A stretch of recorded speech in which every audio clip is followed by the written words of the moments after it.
Pasal 25 dikisahkan bagaimana Abraham di hari tuanya sampai meninggalnya.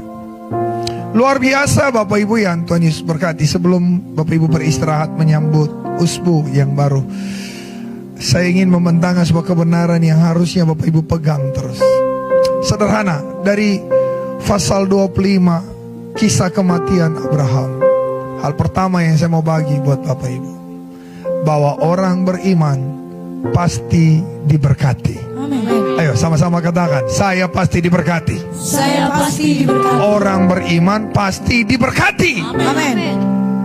Statement ini bukan berarti saya setuju dengan Injil kemakmuran, tapi saya perlu menegaskan kepada Bapak Ibu, dasarnya orang yang beriman kepada Yesus pasti diberkati. Amin.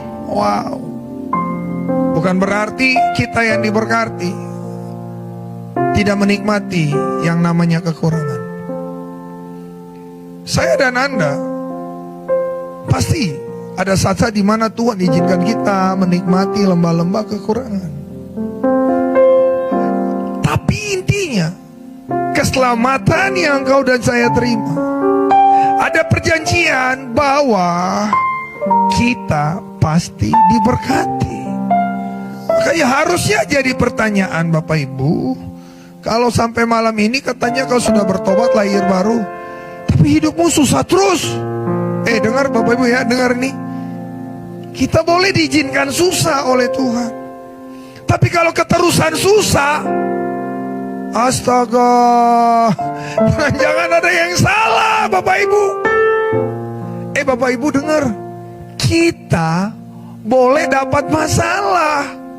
Iya, orang beriman bukan berarti tanpa masalah. Kita udah lihat kan, dari pasal 12 kita belajar sampai pasal 25, berapa kali Abraham ketimpan masalah. Tapi kalau keterusan masalah sampai kita bermasalah, tanda kutip, ada apa dengan Anda dan saya?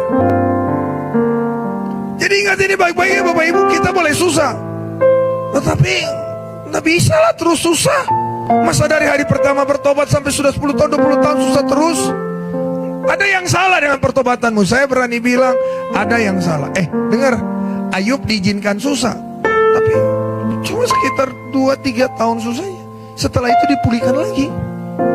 Baca dalam Alkitab, mana ada anak Tuhan susah terus, hidup dalam hutang terus, hidup pinjam-pinjam terus. Astaga naga, ada yang salah dong. Dengar malam ini, orang beriman pasti diberkati. Amin. Kesusahan itu cuman yang hari Kamis kita belajar, ya. Kenyamanan yang diusik aja oleh Tuhan. Itu Tuhan lihat, masihkah kita bergantung sama Tuhan. Jadi saudara, nampaknya saudara harus bertobat kembali. Kalau hidupmu susah terus, waduh, pinjam-pinjam uang terus, ya minta-minta terus. Alkitab berkata, orang benar akan memberikan pinjaman, anak cucunya tidak akan meminta-minta roti. Amin. Itu orang benar, itu orang yang hidup beriman. Sekali lagi saudara, saya mau berkata tegas malam ini. Dengarkan saya mau berkata tegas dalam nama Yesus, orang beriman pasti diberkati. Saudara lihat Abraham, di akhir hidupnya dia bagi-bagi harta, saudara. Dia bagi for semua dia punya anak. Dari Ishak dia kasih, ya, dia kasih anak-anak dari gundik, dia kasih semua. Disuruh semua pergi. Dia kasih tinggal Ishak dengan harta utamanya. Intinya gini, belajar dari Abraham orang beriman itu. Di hari matinya dia bagi-bagi berkat. Mau mati dia bagi-bagi berkat, bukan mau mati bikin masalah. Wah, astaga, itu bukan orang beriman lah saudara. Mari dengari saya dalam nama Yesus.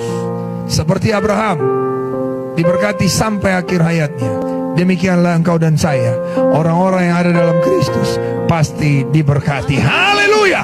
Yang kedua, ada apa yang kita lihat? Saudara lihat, Alkitab berkata gini, Ishak setelah kematian Abraham diberkati dengan luar biasa. Wow. Saudara, boleh nanti saudara baca Amsal pasal 10 ya. Itu salah satu bacaan favorit dalam kitab Amsal. Saudara lihat, orang benar tuh berkatnya luar biasa saudara. Itu deskripsi dari Raja Salomo tentang orang benar. Wow banget. Di Amsal pasal 10. Daud berkata gini, dulu aku muda, sekarang aku tua, tapi takkan pernah aku lihat anak cucuku meminta-minta roti. Artinya jelas, orang beriman keturunannya pasti diberkati. Saya ulangi, orang benar bukan hanya dirinya yang diberkati, keturunannya juga diberkati. Jadi tidak sia-sia saudara menerima Yesus. Karena itu tadi pujian berkata, Yesus mengasihimu, mari datang kembali. Sebab apa? Waktu kita serahkan hidup kita, kita masuk dalam kelompok orang beriman. Bukan hanya sepanjang hidup kita diberkati, anak cucu kita juga pasti diberkati. Saudara, mari, ini tawaran yang luar biasa. Generasi setelahmu akan diberkati karena hidupmu. Ishak diberkati kalau kau benar-benar orang beriman. Sekali lagi, kalau kau benar-benar orang beriman. Malam ini kita closing, belajar dari Abraham. Siapa sih orang benar itu? Kalau Anda ada terlewatkan, sudah saatnya Anda kembali memutar siaran ini dari pasal 12 sampai pasal 24. Bapak Ibu bisa melihat siapa sih itu orang benar. Kita belajar dari Abraham, dan saya yakin kalau kita menghidupi nilai-nilai yang ditinggalkan oleh orang yang hebat ini, maka bukan hanya engkau diberkati, tetapi juga keturunanmu pasti diberkati Tuhan.